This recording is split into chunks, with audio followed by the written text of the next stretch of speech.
Assalamualaikum warahmatullahi wabarakatuh. Waalaikumsalam. Alhamdulillahirabbil alamin. Wassalatu wassalamu ala asrofil anbiya'i wal mursalin Sayyidina Muhammadin wa ala alihi wa sahbihi ajma'in. La hawla wa la quwata illa billahil aliyil azim. A'udzu billahi minasyaitonir rajim. Bismillahirrahmanirrahim. Ya ayyuhalladzina amanu kutiba alaikumus syiyamu kama kutiba alal ladzina min qablikum la'allakum tattaqun.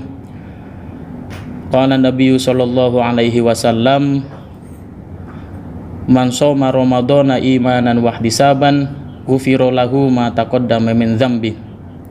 Shadaqallahul azim. Amma ba'du. Alhamdulillahirabbil alamin. Puji dan syukur marilah kita panjatkan kehadirat Allah Subhanahu wa taala. Pada pagi menjelang siang hari ini kita masih diberikan kesehatan oleh Allah Subhanahu wa taala.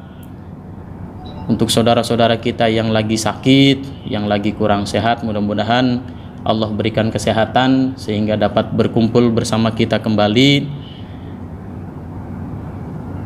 Dan yang paling penting, alhamdulillah Allah masih memberikan kita nikmat iman dan Islam sehingga kita dapat melaksanakan kewajiban sebagai seorang muslim, yaitu melaksanakan kewajiban puasa di bulan Ramadan. Karena kalau tanpa iman dan Islam, kita umat muslim tidak akan bisa melaksanakan ibadah saum di bulan Ramadan yang mulia ini.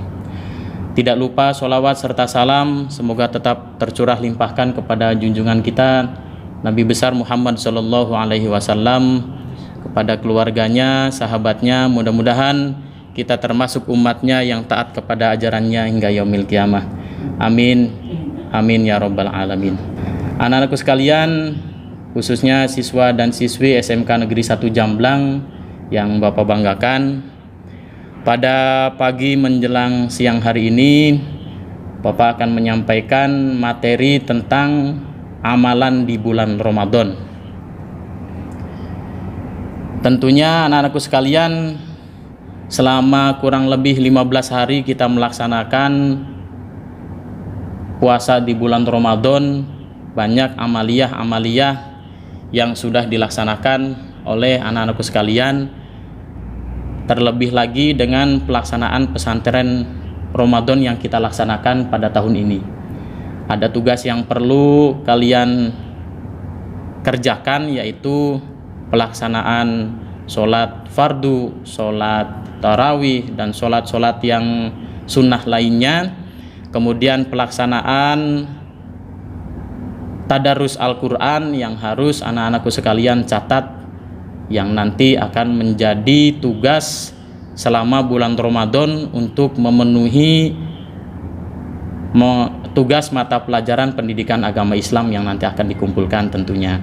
Mudah-mudahan menjadikan motivasi untuk anak-anakku sekalian untuk bisa lebih memacu ibadahnya, sehingga lebih untuk bersemangat dengan adanya kegiatan pesantren Ramadan tahun 1442 Hijriah ini. Anak-anakku sekalian, sebelum kita membahas amaliyah di bulan Ramadan, kita akan coba kembali untuk mengupas dasar atau perintah kewajiban berpuasa di bulan Ramadan, yaitu Quran Surat Al-Baqarah ayat 183. Sebagaimana yang tadi sudah Bapak sampaikan, yang sudah Bapak bacakan di awal, a'udzubillahi minasyaitonirrajim, bismillahirrahmanirrahim. Ya ayyuhalladzina amanu, hai orang-orang yang beriman, kutiba alaikumussyam, diwajibkan atas kamu berpuasa, kama kutiba alal ladzina min qablikum, sebagaimana diwajibkan atas orang-orang sebelum kamu, la'allakum tattaqun, agar kamu bertakwa. Yang perlu diperhatikan dalam ayat ini, yaitu kalimat amanu. Sering disampaikan pemateri-pemateri yang lain juga tentang Quran surat Al-Baqarah ayat 183 ini. Berdasarkan yang disampaikan oleh pemateri-pemateri yang lain, semuanya sudah mencakup ulasan dari surat Al-Baqarah 183. Namun yang akan Bapak sampaikan kali ini adalah satu kata atau satu kalimat, yaitu tentang amanu, dasar dari pelaksanaan puasa di bulan Ramadan. Apa itu amanu? Nah, kita lihat di sini ada pengertian iman. Secara bahasa, iman itu berasal dari kata amana yu'minu imanan secara bahasa, yang artinya percaya. Dan sedangkan secara istilah, para ulama mendefinisikan iman dengan tasdikun bil qalbi wa qaulun bil lisan wa amalun bil arkan. Jadi yang namanya iman itu ada 3 aspek: tasdikun bil qalbi, wa qaulun bil lisan, wa amalun bil arkan. Yang pertama itu tasdikun bil qalbi, berarti meyakini dalam hati, meyakini bahwa kita itu percaya akan perintah dari Allah untuk melaksanakan ibadah puasa di bulan Ramadan. Kemudian tidak hanya meyakini dalam hati saja, yang keduanya harus wa qaulun bil lisan, diucapkan juga dengan lisannya. Jadi tidak hanya di hatinya saja yakin, tapi harus diucapkan juga bahwa saya beriman kepada Allah, saya beriman, saya siap untuk melaksanakan ibadah puasa di bulan Ramadan. Kemudian yang terakhirnya ada amalun bil arkan, diwujudkan dengan perbuatan kitanya. Jadi tidak hanya kita diucapkan saja, tidak hanya kita diyakini saja, tapi harus diucapkan dan harus dibuktikan dengan dilakukan puasa bulan Ramadan tersebut. Tidak hanya puasa di bulan Ramadan ya, ini Bapak, karena contohnya di surat Al-Baqarah ayat 183 ini perintah tentang berpuasa.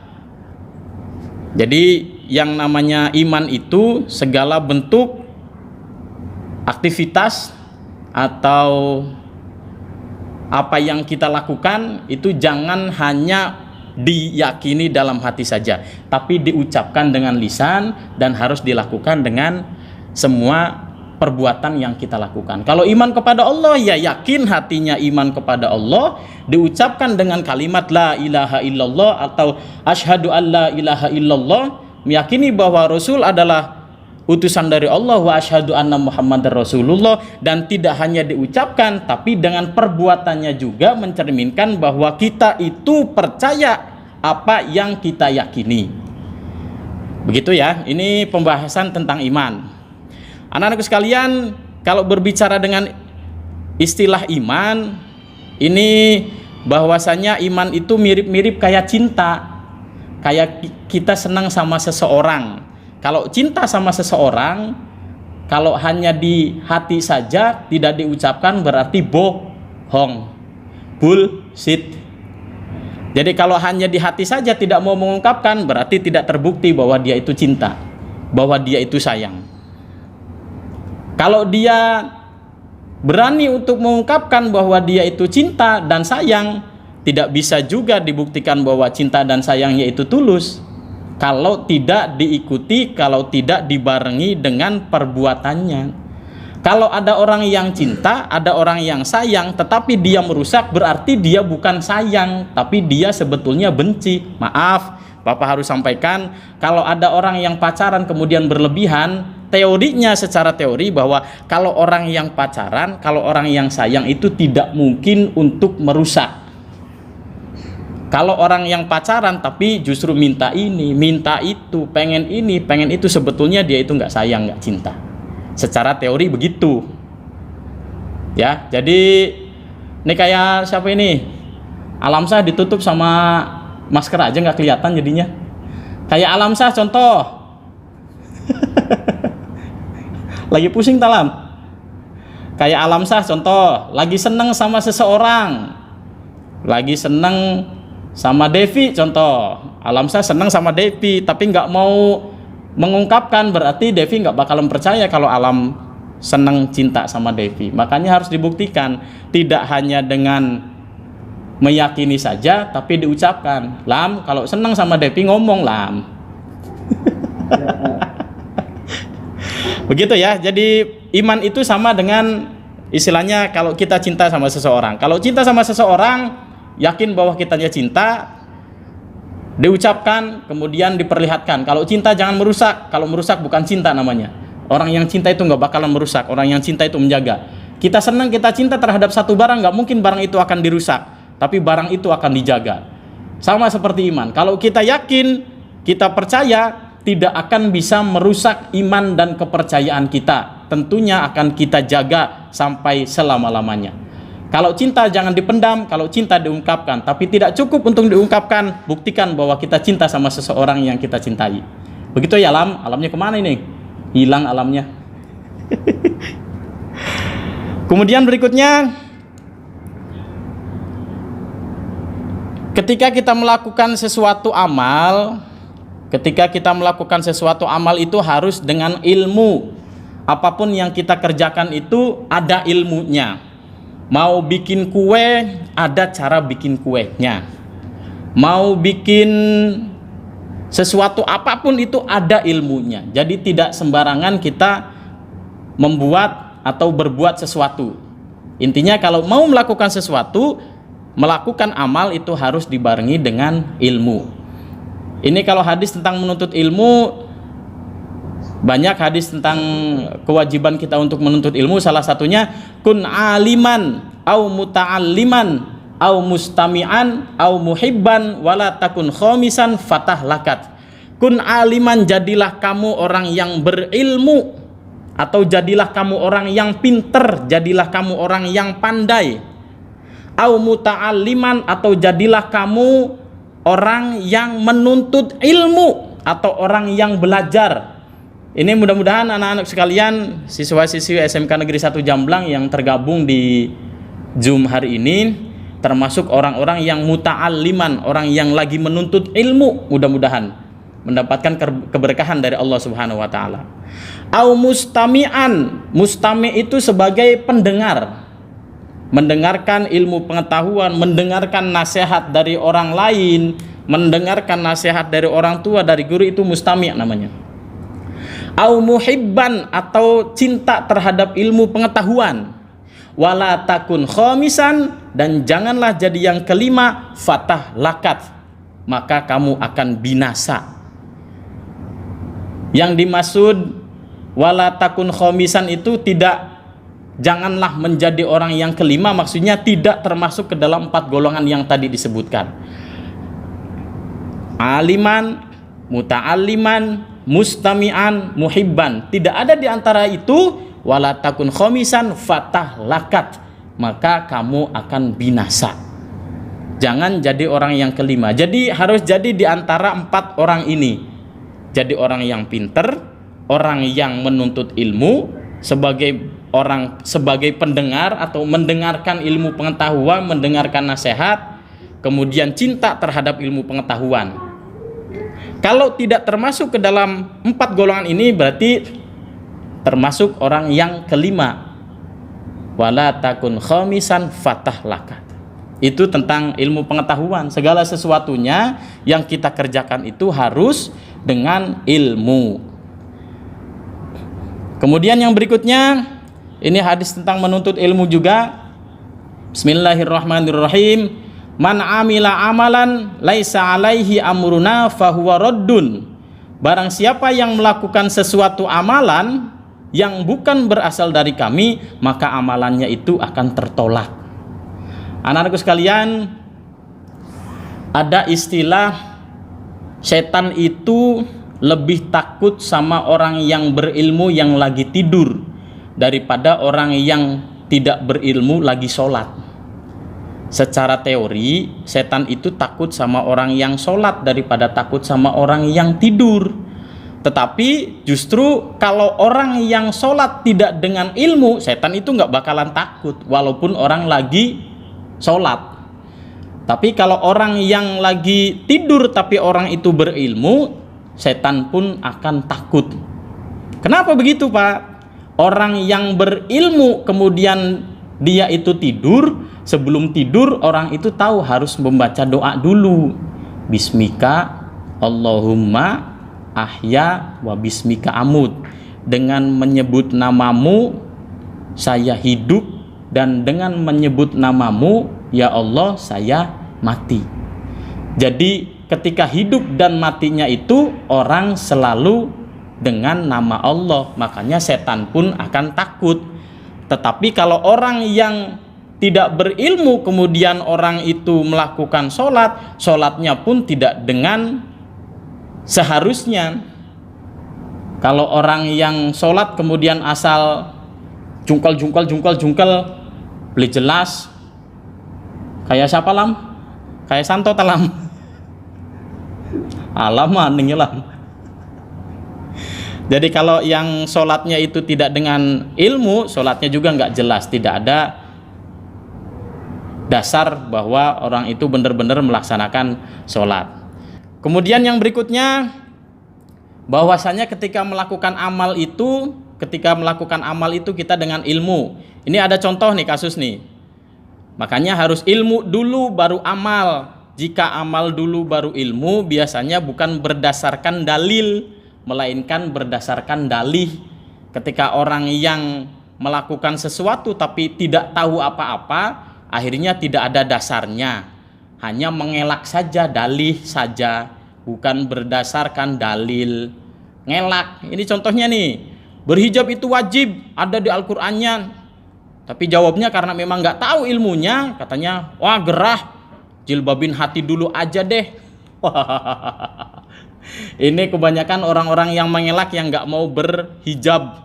Alasannya nggak apa-apa nggak nutup hijab, nggak apa-apa nggak berkerudung, yang penting hatinya sama kayak orang yang berkerudung. Oh nggak bisa. Dalam ajaran Islam harus menutup aurat, bukan karena dalihnya, tetapi ada dasar, ada dalilnya.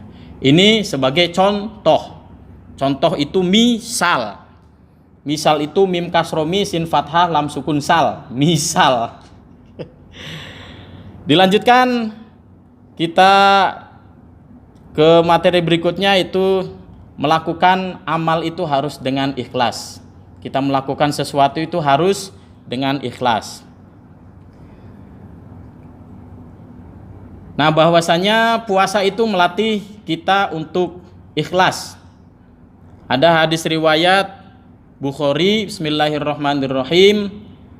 An-Nabi sallallahu alaihi wasallam qala kullu amal ibni Adam lahu illa sauma fa innahu li wa ana ajzi bihi wal khulufu famisoimi atyabu indallah mirrihil misk. Dari Abu Hurairah radhiyallahu anhu bahwa Nabi sallallahu alaihi wasallam bersabda, semua amal manusia adalah miliknya kecuali puasa. Sesungguhnya puasa adalah milikku dan aku yang akan memberikan balasannya. Jadi orang-orang yang berpuasa itu dilatih untuk ikhlas, bahwasanya apa yang dilakukan itu untuk Allah. Apa yang dilakukan itu adalah milik Allah. Nah, ini ada kisah Umar dan Ali. Ini bukan sahabat Umar dan Ali ya. Ini berkaitan dengan ikhlas. Ada dua orang santri namanya Umar dan Ali. Santri itu alumni ya, alumni pondok pesantren, jangan disebutkan pondok pesantrennya. Ada alumni pondok pesantren namanya Umar dan Ali. Umar itu kegiatannya sehari-harinya itu dia di ladang berkebun, menanam singkong, menanam ubi dan lain sebagainya. Sedangkan Ali dia itu berjualan di pasar. Pada suatu hari Umar itu datanglah masa panen di ladangnya. Umar mengambil singkong yang ada di ladangnya. Dicabutlah singkong, kemudian melihat singkong hasilnya itu sangat bagus sekali. Umar itu terfikir dengan kiainya yang senang, yang suka singkong. dengan hati yang senang bahwa Umar berniat mau memberikan singkongnya untuk sang kiai yang pernah mengajarkan, yang pernah memberikan ilmu kepadanya. Akhirnya hasil dari panen Umar itu dibawalah ke rumah kiai. Datanglah Umar ke sang kiai. Assalamualaikum kiai. Waalaikumsalam. Umar, masuk. Bersalaman, kemudian Umar menyampaikan, kiai, alhamdulillah saya habis panen, dan alhamdulillah panen saya itu sangat bagus sekali. Untuk itu saya bawakan singkong ini untuk kiai, mudah-mudahan bisa bermanfaat untuk kiai, kata Umar. Akhirnya sang kiai membawa singkong itu ke belakang, dikasihkan ke istrinya. Bu, iya pak, kata ibunya. Ini ada Umar datang ke sini katanya, membawa singkong. Ini singkong hasil dari panen di kebunnya. Umar sudah jauh-jauh datang ke sini bawa singkong, kita bawa apa ya untuk Umar pulang, kata kiainya. Kemudian kata istrinya, ya sudah itu aja pak, kemarin kan ada pengusaha yang datang ke rumah kita bawa kambing, kita kan nggak bisa mengurus kambing, daripada kambing ini tidak ada yang ngurus, kasihkan saja sama Umar, kata ibunya. Akhirnya Umar pulang dengan diberikan kambing oleh kiai. Pulanglah Umar pamitan ke kiai untuk menuju ke rumahnya dengan membawa kambing pemberian dari sang kiai. Di perjalanan Umar ketemu sama Ali yang lagi di pasar. Ali menyapa Umar, Umar dari mana? Itu li, saya habis dari rumah kiai. Lah itu kambing? Ya ini saya pulang dari rumah kiai dibawain kambing, padahal saya dari rumah kiai cuma bawa singkong saja. Oh, akhirnya jiwa bisnisnya Ali itu meronta-ronta bahwa dia berpikir Umar datang ke rumah kiai nih bawa singkong, pulangnya dikasih kambing. Saya juga mau datang ke rumah kiai, saya mau bawa sesuatu yang lebih bagus daripada Umar, kata Ali. Ada pikiran begitu karena jiwa dagangnya itu meronta-ronta, dia menghitung untung dan ruginya. Akhirnya di kemudian hari Ali datanglah ke rumah kiai sambil membawa 3 butir atau 3 buah durian yang bagus-bagus. Assalamualaikum kiai. Waalaikumsalam. Ali masuk. Alhamdulillah kiai, saya kesini mau silaturahim, saya membawa 3 buah durian yang bagus-bagus. Alhamdulillah, kata kiainya. Dibawalah si durian itu ke belakang. Ada istrinya di belakang. Bu, ini ada Ali datang ke sini. Ali membawa durian ini bagus-bagus, 3 buah durian. Ali sudah datang jauh-jauh ke sini, kira-kira kita mau bawa apa untuk Ali ya bu? Kata ibunya, ya kita nggak punya apa-apa pak. Yang kemarin kan kambing sudah dibawakan sama Umar, kata ibunya. Ya sudah itu saja singkong yang kemarin dibawa sama Umar, kasihkan saja sama Ali, kata ibunya.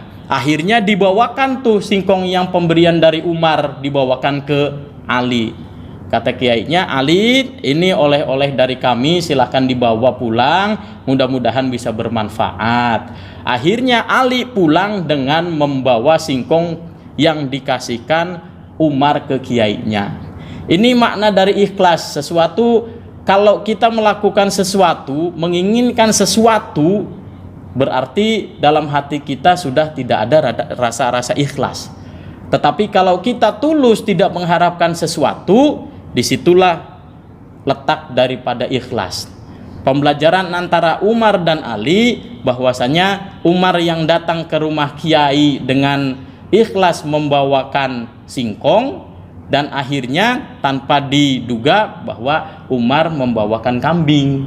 Tapi Ali yang datang ke rumahnya mengharapkan sesuatu karena pengen mendapatkan sesuatu yang lebih, justru mendapatkan sesuatu yang tidak diinginkan. Itulah yang dinamakan ikhlas. Kita dalam berpuasa Ramadan juga Jangan mengharapkan sesuatu, biarkan Allah yang membalaskan. Betul memang bahwasanya apa yang kita lakukan di bulan Ramadan itu akan dilipat gandakan oleh Allah. Tetapi kalau kita melaksanakan ibadah kita selama bulan Ramadan itu dengan ikhlas, insya Allah apa yang tidak diduga-duga oleh kita akan kita dapatkan mudah-mudahan di hari depan, insya Allah. Amin ya rabbal alamin. Kemudian anak-anakku sekalian, kita ke materi tentang amalan di bulan Ramadan. Sebagai bulan yang penuh ampunan, bahwasanya banyak orang yang berlomba-lomba berbuat kebaikan untuk mendapatkan pahala yang berlipat ganda, termasuk melakukan amalan di bulan Ramadan. Sebab meski di bulan lain perbuatan tersebut berpahala, tetapi amalan di bulan Ramadan yang dilakukan secara rutin akan mendapatkan berkah yang melimpah. Oleh karena itu, ada banyak amalan di bulan Ramadan yang bisa dilakukan bersama-sama. Rasulullah Shallallahu Alaihi Wasallam bersabda, barang siapa mendekatkan diri kepada Allah dengan melakukan amalan sunnah pada bulan Ramadan, maka pahalanya seperti orang yang melakukan amalan fardu pada bulan lainnya. Dan barang siapa yang melakukan satu amalan fardu di bulan Ramadan, maka pahalanya seperti orang yang melakukan 70 amalan fardu pada bulan lain. Amin Allahumma amin. Mudah-mudahan apa yang kita lakukan, apa yang kita kerjakan, amalan kita di bulan Ramadan mendapatkan pahala yang berlipat ganda oleh Allah Subhanahu wa taala. Amin ya rabbal alamin. Amalan-amalan apa saja yang ada di bulan Ramadan yang harus kita laksanakan? Yang pertama tentunya yaitu berpuasa. Setiap amalan di bulan Ramadan akan dilipatkan mulai dari 10 kali lipat hingga 700 kali lipat kecuali puasa. Sebab Allah sendiri yang akan membalasnya. Seperti hadis yang tadi sudah dibacakan. Kemudian untuk membalas amalan Ramadan ini, Rasulullah Shallallahu Alaihi Wasallam bersabda,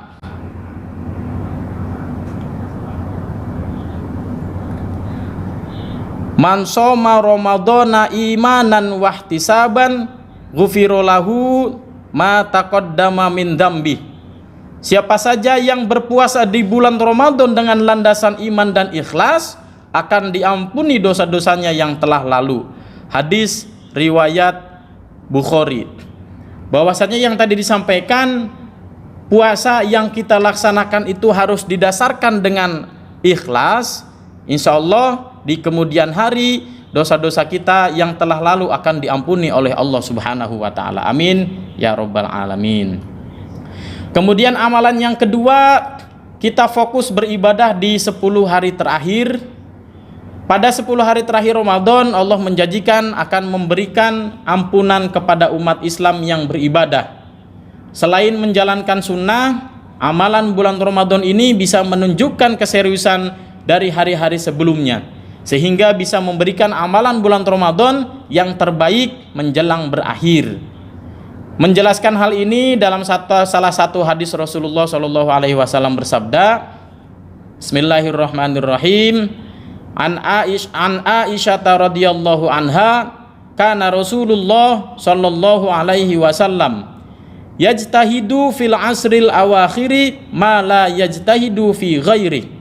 Dari Aisyah radhiyallahu anha, Rasulullah Shallallahu Alaihi Wasallam bersabda, Rasulullah sangat bersungguh-sungguh beribadah pada 10 hari terakhir di bulan Ramadan, melebihi kesungguhannya beribadah di selain malam tersebut. Hadis riwayat Muslim. Ini fenomena-fenomena yang ada di kita justru berkebalikan dari kebiasaan Rasulullah yang biasanya 10 hari menjelang akhir Ramadan itu memfokuskan diri untuk beribadah. Tetapi fenomena-fenomena yang ada di kita, di masyarakat kita, bahwasanya di minggu awal Ramadan ini sesuai dengan gambar 10 hari bulan Ramadan itu masjidnya penuh, tapi di pertengahan sudah hilang satu saf. Kemudian di minggu berikutnya, di minggu ketiganya justru makin sepi. Dan di 10 hari terakhir biasanya yang ramai itu bukan masjid, bukan musola, tapi justru pusat-pusat perbelanjaan yang ramai. Ini ngantrinya di kasir. Ini ngantri di kasir ini tuh bukan lagi sholat tarawih, ini tuh gambarnya di kasir. Nah, fenomena-fenomena sekarang ini justru yang ramainya itu ketika 10 hari di bulan Ramadan yang terakhir, justru ramainya di pusat-pusat pembelanjaan. Tapi mudah-mudahan siswa dan siswi SMK Negeri 1 Jamblang sih tidak demikian, bahwa kalau siswa-siswi SMK Jamblang sih ngobrol sama orang tuanya juga, kalau anak saya sih kalau lebaran juga nggak perlu pakaian yang bagus, yang penting pakaiannya itu masih ada bandrolnya, jadi sama saja. Kemudian amalan yang berikutnya yaitu melakukan iktikaf. Amalan bulan Ramadan ini terkait dengan akan jatuhnya malam Lailatul Qadar pada satu malam di antara 10 hari terakhir di bulan Ramadan. Jika berhasil mendapatkan keistimewaan malam Lailatul Qadar, tentu saja pahala yang didapatkan akan sangat besar. Ini tentang iktikaf. Utitu fakilali innaha fil asril awakhiri faman ahabba minkum ayya'takifa falya'takif fa'takafan nasu ma'ahu. Jibril mendatangiku dan memberitakan bahwa malam kemuliaan terdapat di 10 hari terakhir bulan Ramadan. Barang siapa yang ingin beriktikaf, hendaklah dia beriktikaf untuk mencari malam tersebut. Maka para sahabat pun beriktikaf bersama beliau. Hadis riwayat Muslim. Anak-anakku sekalian yang Bapak banggakan, amalan yang berikutnya yaitu menghidupkan malam Lailatul Qadar. Kemarin sudah sedikit disampaikan oleh Pak Rahmat tentang malam Lailatul Qadar. Menjadi amalan bulan Ramadan yang utama, setiap malam ganjil terakhir yang diisyaratkan sebagai malam Lailatul Qadar, disunahkan memperbanyak sholat sunnah, zikir, dan membaca Al-Quran. Namun amalan yang paling utama di malam ini adalah memperbanyak sholat. Dalam hadis yang diriwayatkan oleh Abu Hurairah radhiyallahu anhu, Rasulullah shallallahu alaihi wasallam pernah bersabda, "Man qoma lailatal qadri imanan wahtisaban, ghufira lahu ma taqaddama min dzambi." Barang siapa melaksanakan sholat pada malam Lailatul Qadar karena iman dan mengharapkan pahala dari Allah, maka dosa-dosanya yang telah lalu akan diampuni. Hadis riwayat Bukhari. Lailatul Qadar merupakan malam 1000 bulan yang datang pada tanggal-tanggal ganjil di akhir bulan Ramadan. Dan malam yang paling diharapkan adalah malam ke-27. Sesungguhnya satu amal soleh yang dikerjakan pada bulan Ramadan lebih baik daripada amal yang dikerjakan selama 1000 bulan. Kemudian amalan yang berikutnya yaitu membaca Al-Quran. Amalan bulan Ramadan ini dikategorikan sebagai amalan khusus karena bisa digabungkan dengan amalan puasa, sehingga seakan-akan jika seorang berpuasa namun tidak memfokuskan diri dalam membaca ayat Al-Quran, tidak mendapatkan fadilah ibadah. Allah Subhanahu wa taala berfirman, A'udzu billahi minasyaitonir rajim. Bismillahirrahmanirrahim. Syahrul Ramadan alladzi unzila fihil Qur'anu hudan linnasi wa bayyinatin minal huda wal furqan. Faman syahida minkumus syahra falyasum wa man kana maridan aw ala safarin fa'iddatum min ayyamin ukhar. Yuridullahu bikumul yusra wa la yuridu bikumul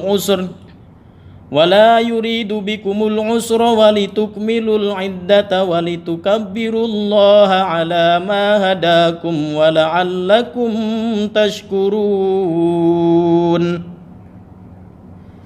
Beberapa hari yang ditentukan itu ialah bulan Ramadan, bulan yang di dalamnya diturunkan permulaan Al-Quran sebagai petunjuk bagi manusia, dan penjelasan-penjelasan mengenai petunjuk itu dan pembeda antara yang hak dan yang batil. Quran surat Al-Baqarah ayat 183.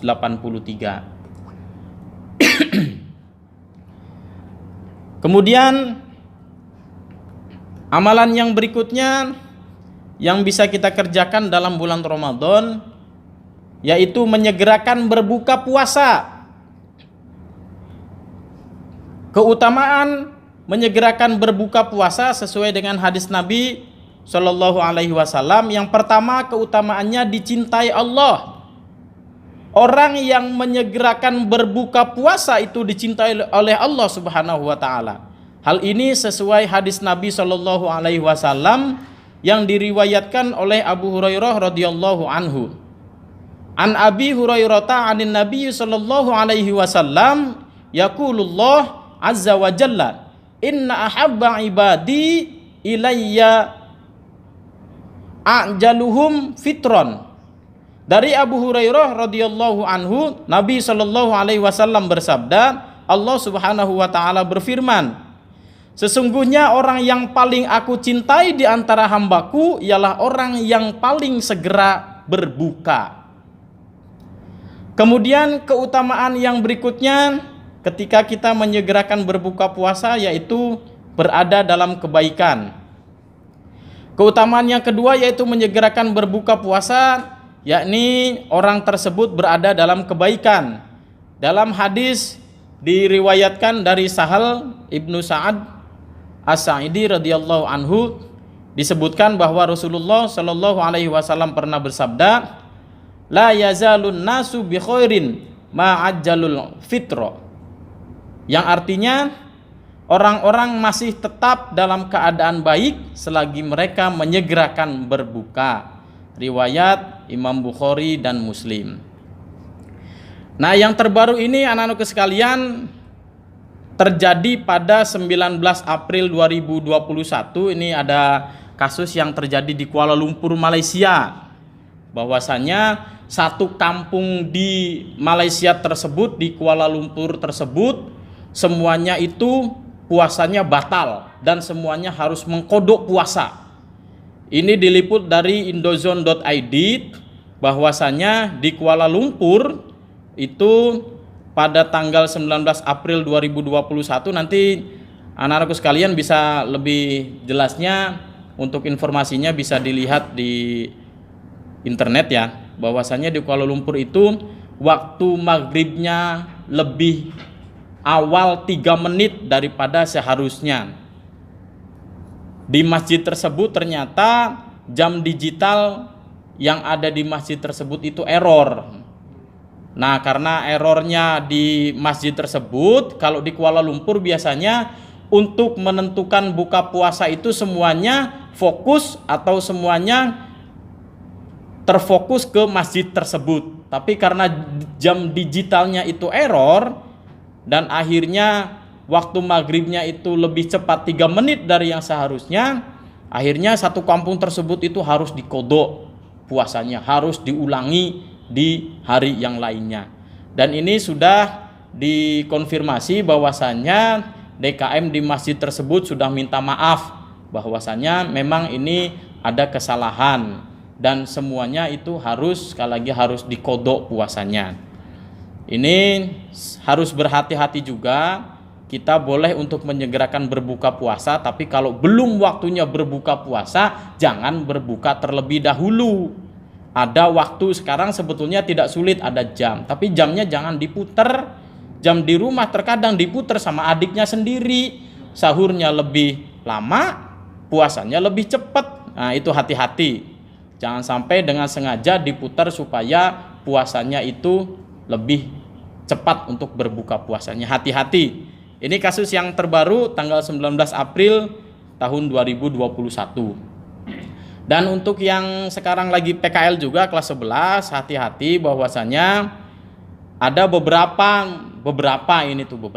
siswa yang PKL justru ketika PKL nyumput tidak puasa. Kebanyakan katanya pas waktu zuhur karena capek, karena panas, sehingga sebetulnya tidak disengaja, cuma didorong sama gelasnya, airnya masuk ke dalam mulut, akhirnya ya batal.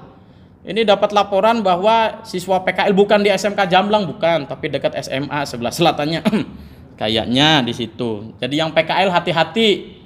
Ini ada kelas 11 nggak di sini? Nah, yang lagi PKL hati-hati, apalagi yang di bengkel, yang di tempat-tempat yang panas. Kebanyakan ini kalau sudah waktunya panas, waktunya zuhur, minum nggak sengaja sebetulnya didorong sama gelasnya, mungkin hati-hati. Bapak dapat laporan ada beberapa siswa yang waktu PKL tidak puasa. Hati-hati ya, jangan sampai terjadi di siswa SMK Negeri 1 Jamblang yang lagi PKL. Walaupun lagi PKL tetap bersemangat, walaupun lagi PKL tetap berpuasa, karena siswa SMK Negeri 1 Jamblang punya iman dan jujur semuanya insya Allah.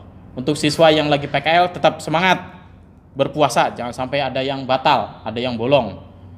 Jangan kejadian kayak tahun-tahun yang lalu lagi puasa, kemudian PKL, dari rumah pamit sama orang tuanya puasa, tapi di tempat PKL-nya ternyata batal. Pas pulang-pulang nyampe rumah kelihatannya tuh masih lemes, kayak yaya jalannya juga lemes, kayak yaya aduh lemes pisan.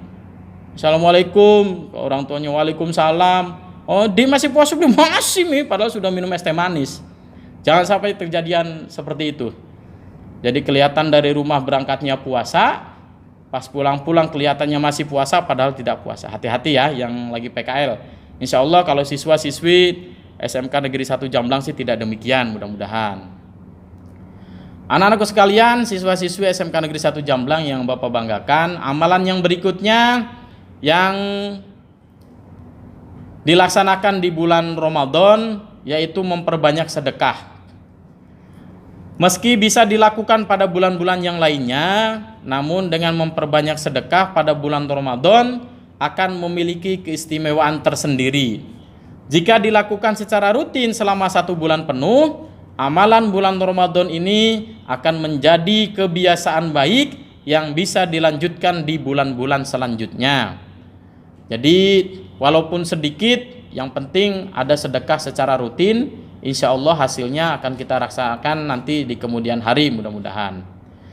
Ali bin Abi Thalib pernah berkata, barang siapa mengeluarkan sedekah kepada orang miskin, niscaya Allah akan mengampuni dosa-dosanya dan menyediakan balasan untuknya berupa kebebasan, sebagaimana bebasnya Nabi Ismail alaihissalam dan penyembelihan.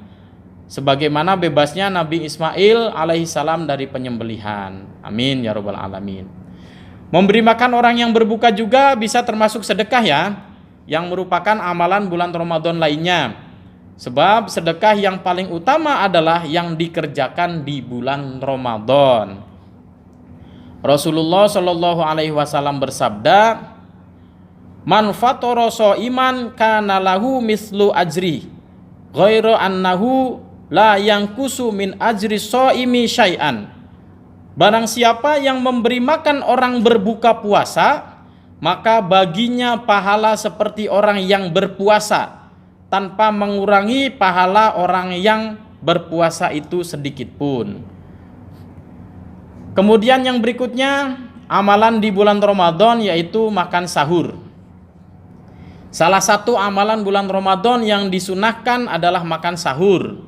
Ini juga merupakan pembeda antara puasa kaum muslim dengan kaum lainnya yang juga menjalankan puasa. Ini yang dicetak pakai huruf merah itu maksudnya apa Pak? Puasa kaum muslim dengan kaum lainnya. Bahwasanya anak-anakku sekalian, orang-orang non muslim juga sebetulnya ada puasanya. Tetapi puasanya orang yang non muslim itu tidak sama dengan puasanya orang-orang yang muslim. Apa contohnya orang yang puasa yang non muslim? Orang non muslim itu ada puasanya, contoh orang Katolik ada puasa tidak makan daging. Itu sama puasa sebetulnya. Makanya di sini ada pembeda antara puasa kaum muslim dengan kaum lainnya. Kaum lainnya puasa ada, puasa mutih, orang-orang Hindu ada. Tidak sama dengan kaum muslim bahwasanya orang yang non muslim itu berpuasa. Orang yang muslim berpuasanya dari mulai terbit matahari sampai terbenam matahari tidak makan dan tidak minum. Bukan cuma daging, tapi air pun tidak boleh diteguk. Orang yang muslim beribadahnya beda dengan orang-orang yang non muslim. Rasulullah Shallallahu Alaihi Wasallam bersabda yang berkaitan dengan makan sahur, tasahharu fa inna fis sahuri barokatan. Bersahurlah kalian karena sesungguhnya pada sahur itu ada berkahnya. Ada dua tujuan utama dari makan sahur sebelum berpuasa, yaitu untuk melaksanakan amalan sunnah saat Ramadan yang dicontohkan oleh Rasulullah Shallallahu Alaihi Wasallam, dan juga untuk memperoleh tenaga yang digunakan untuk beraktivitas seharian saat menjalankan puasa. Nah, itu tujuannya supaya ketika kita berpuasa itu tidak lemes, makanya dibekali oleh makan sahur dulu. Beda orang yang makan sahur dengan orang yang tidak makan sahur. Tidak harus banyak sahur itu, yang penting sahur itu tujuan kita supaya puasa kita berkah. Rasul juga ketika sahur itu cukup dengan 3 butir kurma dan 1 teguk air putih, air mineral.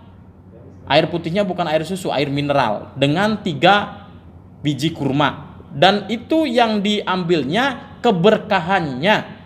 Jadi ketika kita berpuasa, makan sahurlah, karena pada sahur itu ada berkahnya.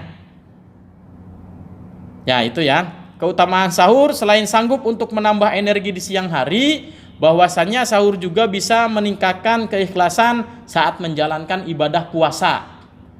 Tidak ngegerutu, tidak ngedumel, beli geglendeng bae.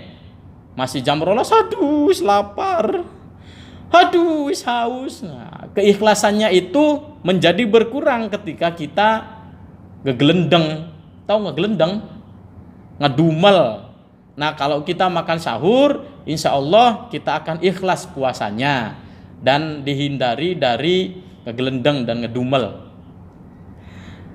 Kemudian anakku sekalian yang Bapak banggakan, amalan yang berikutnya yaitu sholat tarawih dan sholat witir.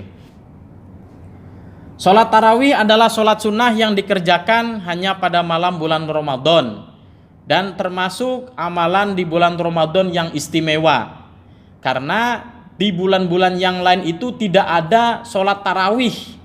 Makanya sholat tarawih ini termasuk amalan yang istimewa. Mengenai hal ini, dalam salah satu hadisnya Rasulullah pernah bersabda,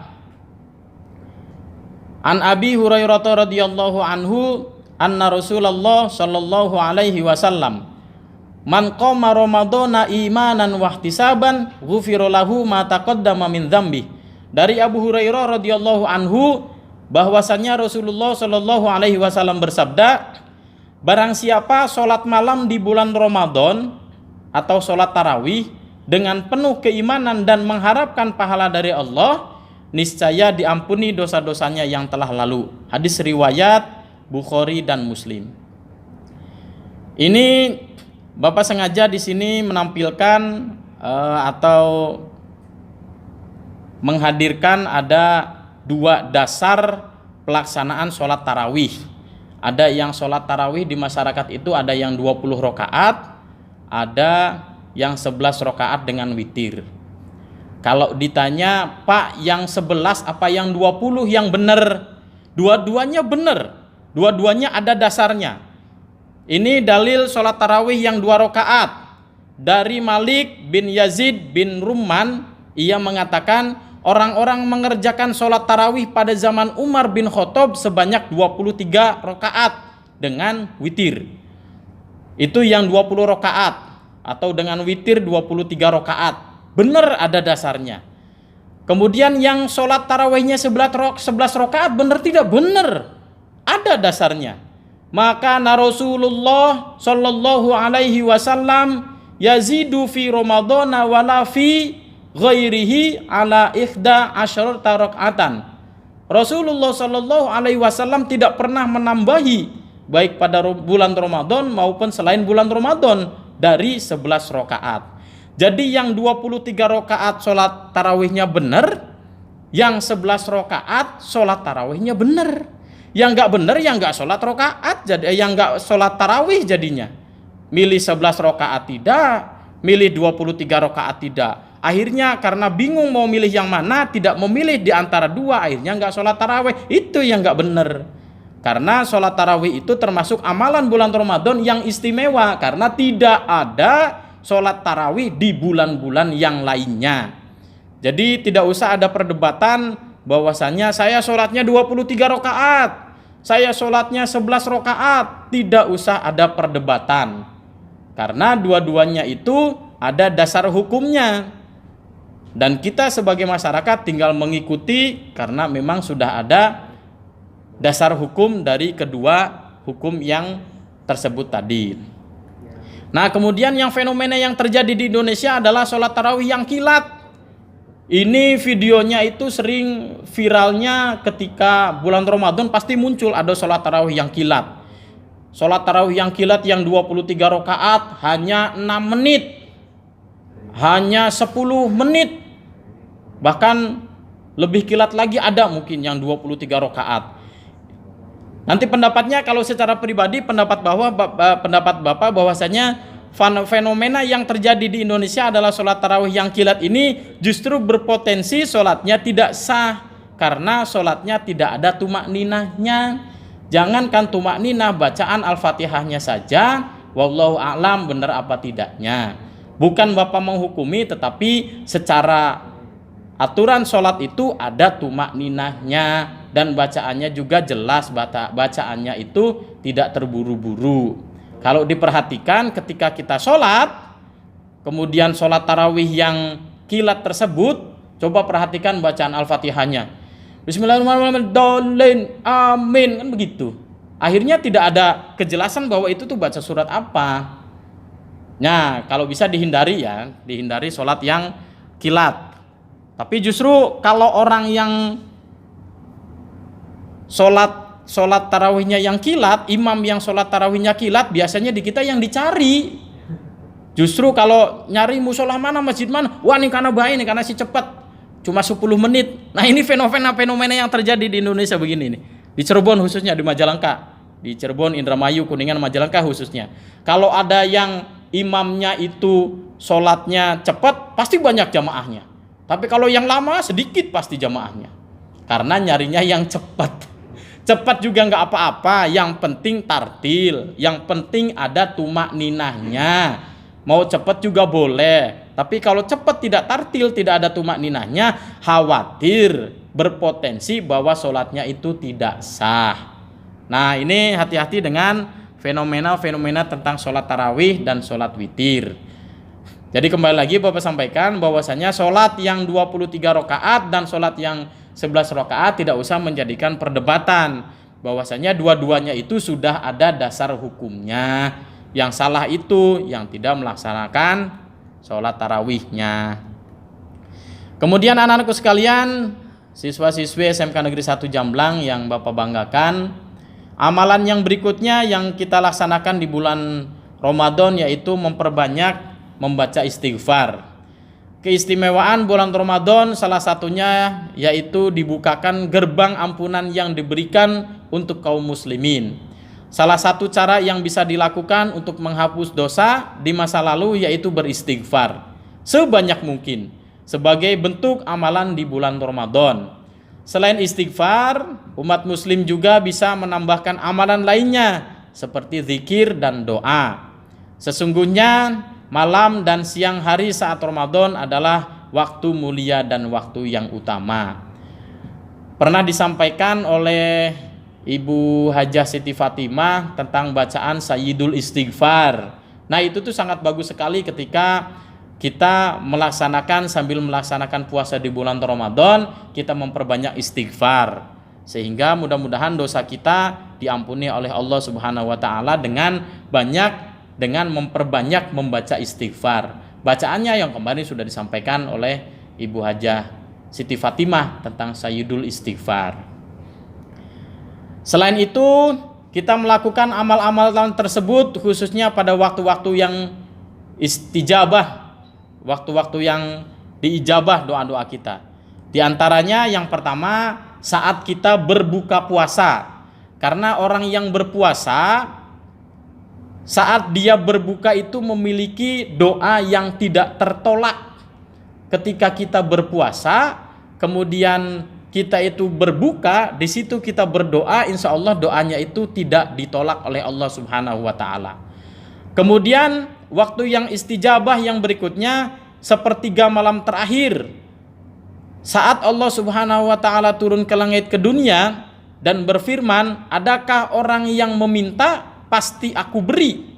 Adakah orang yang beristighfar, pasti aku ampuni dia. Kemudian waktu yang istijabah yang ketiga yaitu beristighfar di waktu sahur.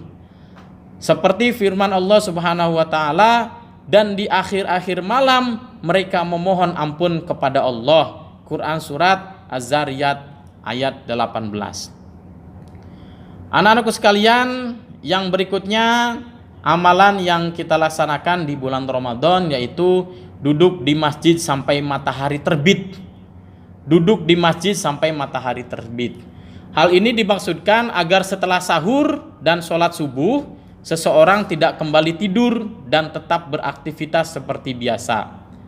Tujuannya ketika kita ke masjid kemudian sholat subuh, supaya ketika kita tetap di masjid, duduk di masjid, syukur-syukur sambil tadarus Al-Quran, kita menghindari ketika selesai sholat subuh kita tidur lagi. Dalam sebuah hadis terdapat penjelasan bahwasanya Rasulullah Shallallahu Alaihi Wasallam apabila sholat subuh, beliau duduk di tempat sholatnya hingga matahari terbit. Hadis riwayat Muslim.